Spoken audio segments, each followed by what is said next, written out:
Estamos aqui para mais uma aula de filosofia sobre o existencialismo. Então, hoje vamos falar sobre essa questão da existência humana, e o existencialismo 1 é essa primeira aula que a gente vai conversar um pouquinho sobre isso. Então, mas vamos conversar dentro de uma perspectiva ética. Ética existencialista 1. Qual é o objetivo dessa nossa aula de hoje? Compreender essas situações ocorridas na passagem do século XIX para o século XX, apresentar alguns fundamentos filosóficos dessa questão existencial. Bom, século XIX, a gente tem aí a ciência e o entusiasmo do progresso, com certeza. A questão da Revolução Industrial, o homem trabalhando 16 horas por dia, 12 horas por dia, a possibilidade, o êxodo rural, a saída do homem do campo, a vinda do homem para a cidade cidade com suas luzes, as fantasias, enfim, festas, enfim, a possibilidade que tem, que a cidade oferece, muito diferente do campo. O progresso, o avanço, a questão da automação industrial, os processos, todos foram modificados. Então, aquele homem, aquele trabalhador lá do antigo feudalismo, agora não tem mais. Agora nós estamos numa outra dimensão, que é a dimensão tecnológica. Na fase romântica, na fase de arte, a gente tem a valorização dos sentimentos nacionalistas, essa imagem tão conhecida pelo aluno que estuda história, né, que retrata bem a questão francesa, o iluminismo, a questão da liberdade, igualdade, fraternidade, as questões de justiça, de luta pelos seus direitos, tudo isso vai estar no processo existencialista que nós estamos vendo neste capítulo. Bom, por falar em filósofo, a gente faz o contexto do século XIX, e aí a gente tem uma confiança na capacidade humana. Nós precisamos dessa confiança. E quem vai fazer essa confiança é Augusto Comte, o positivista. Augusto Comte é um filósofo bem expressivo nessa área. Ele vai influenciar diversos países, diversos pensadores. No Brasil, ele influencia ele influencia Benjamin Constant, e Benjamin Constant é um dos responsáveis, entre vários responsáveis, é o responsável pela inspiração do nosso hino nacional brasileiro, que é uma poesia, né? Enfim, e ele está dentro desse contexto.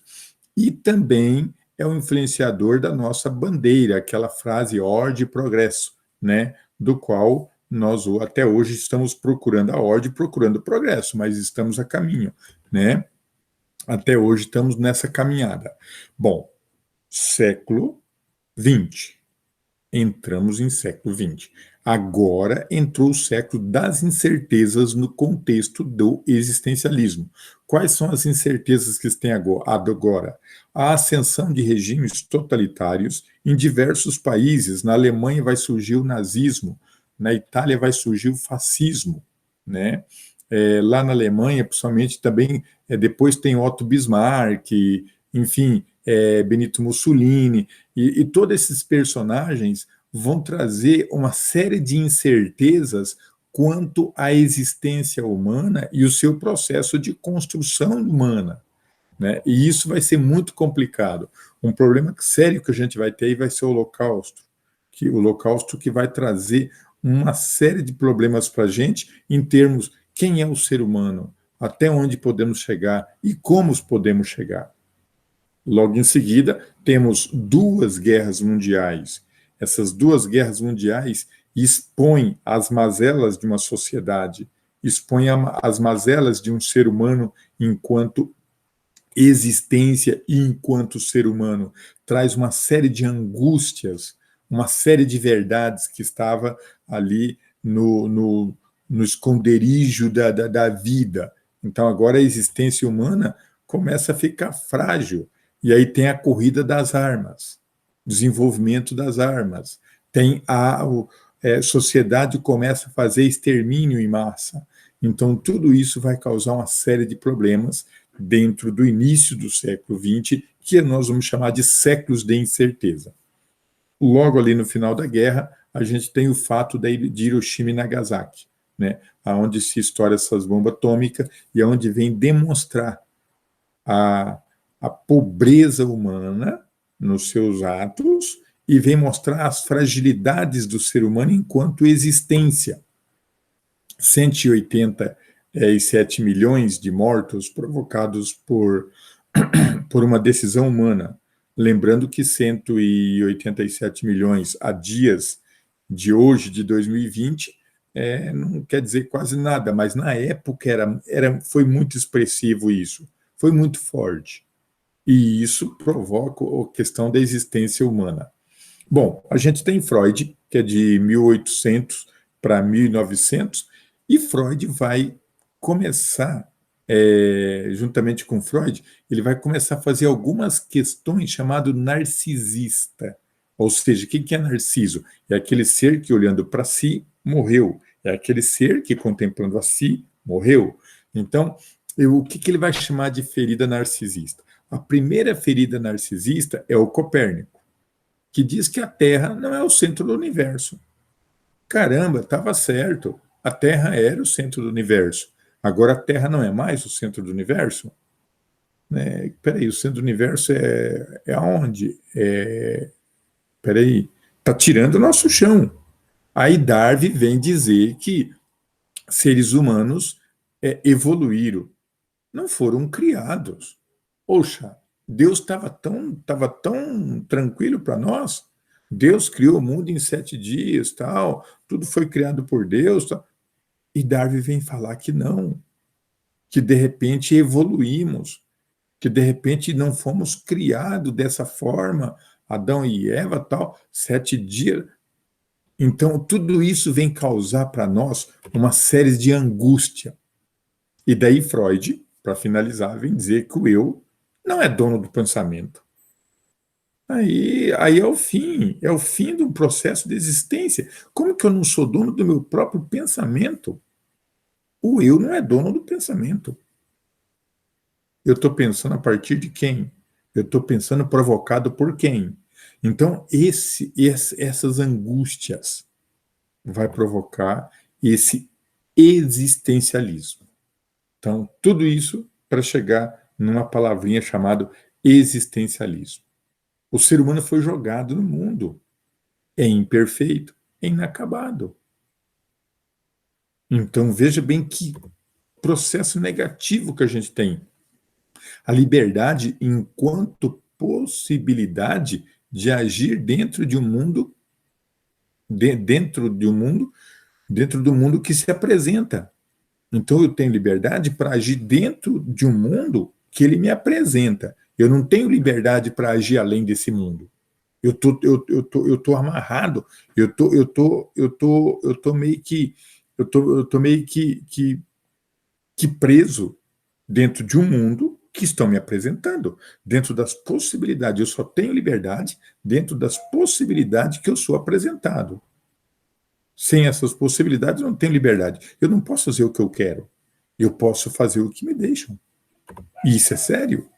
E isso traz uma vida angustiante, traz angústia, traz um processo de ufa, quem sou eu? Para onde eu sou? Como eu vou? Isso tudo vai provocar em nós esse processo existencialista. Olha aí uma questão do Enem de 2016, né, de Shakespeare, que vai dizer: ser ou não ser? Eis a questão. Morrer? Dormir? Dormir? Morrer? Talvez sonhar. E aí está o obstáculo. Qual que é o obstáculo? O sonho que hão de vir no sono da morte. Então, a gente precisa escapar desse tumulto da vida, dessas desventuras que a vida nos oferece. Ser ou não ser? Eis a questão. Morrer? Dormir? Dormir? Talvez sonhar. E aí está o obstáculo. Sonhar com o quê?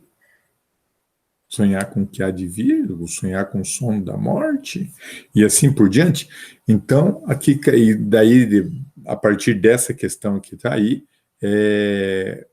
na prova do Enem foi perguntado por que o ser humano é considerado um precursor, por que esse trabalho, né, de Shakespeare foi considerado um precursor, um precursor aí do existencialismo. E aí, claro que sem dúvida a resposta é essa, né? É a consciência de si e a angústia humana. Quando eu ganho consciência de mim, normalmente eu provoco angústia. Vamos passar para o próximo filósofo chamado Kierkegaard. Meados de 1800, né? Início de 1800 até meados de 1800. Ele faz análise de um dos problemas das relações existenciais do homem. Qual é os três problemas que Kierkegaard vai fazer aí? O ser humano, o mundo e Deus. Nós, seres humanos, qual é a nossa relação com nós mesmos? Qual é a nossa relação com o mundo? Qual é a nossa relação com Deus? Esse tripé da estrutura humana que Kierkegaard vai trabalhar, e ele vai ser considerado o pai do existencialismo, porque ele vai dar alguns caminhos para que a gente procure as respostas dentro de nós mesmos, para começar, né? Daí, olha essa frase dele. Na possibilidade de tudo é igualmente possível. Então, na possibilidade de tudo é igualmente possível. Então, se eu tenho todas as possibilidades, é igualmente possível. E eu posso, está possível. E aquele que, na verdade, foi educado pela possibilidade, entendeu aquela que o apavorava tão bem quando aquela que lhe fazia sorrir. O que faz nos sorrir nos faz chorar. De repente, aonde a gente busca informação, aonde a gente vai buscar o alento, é de repente lá que está o nosso sofrimento. A faca que corta na cozinha, que corta o alimento, que nos ajuda a alimentar, pode ser a faca que nos mata. Então, o ser humano que progride, que evolui, que vai, é o ser humano que causa a morte. Então, essa dicotomia que ele vai trabalhar, Kierkegaard que vai trabalhar essa dicotomia num conceito de angústia, que vai ficar muito claro. Eu tenho de um lado a morte, de outro lado a vida. No mesmo processo eu tenho morte e vida. Então, de repente, a arma, ou né, que do policial, ou do exército, ou de quem quer que seja, que é para defender o ser humano, é a arma que mata. Então, essa angústia que a gente vive num conceito. Olha Alberto Camus, que já é de 1900, né? já é recente, ele vai dizer que o homem não é nada em si mesmo. O homem não é nada. Não passa de uma probabilidade infinita. Então, ao mesmo tempo que eu não sou nada, eu não passo de uma probabilidade infinita. Eu tenho infinitas probabilidades. Eu posso fazer uma série de coisas. Mas ele, o homem, é responsável infinito por essas probabilidades. Eu tomo decisão, eu sou responsável por ela. Eu tomo decisão e eu tenho que assumir responsabilidade diante das decisões que eu tomei. E essas decisões, muitas vezes, é que causam angústia existencial para o ser humano. John Paul Sartre vai dizer que a existência precede a essência. O que é a essência? A essência, se nós fazermos aqui uma comparação, a existência estaria no homem, a essência estaria em Deus, né? E a gente vai preceder essa situação. Né? A partir dali, a gente vai fazer o seguinte: essa pergunta de Sartre, que o homem define seu próprio projeto. A partir dessa citação, vamos trabalhar algum conceito. Por que o homem define seu próprio projeto? Porque, diante dos demais animais que existem na natureza, o ser humano possui a essência de definir o seu próprio destino. O destino humano não está pré-definido. como para os animais. Por exemplo, os animais parece que está pré-definido. A abelhinha vai sempre construir a casinha daquele jeito.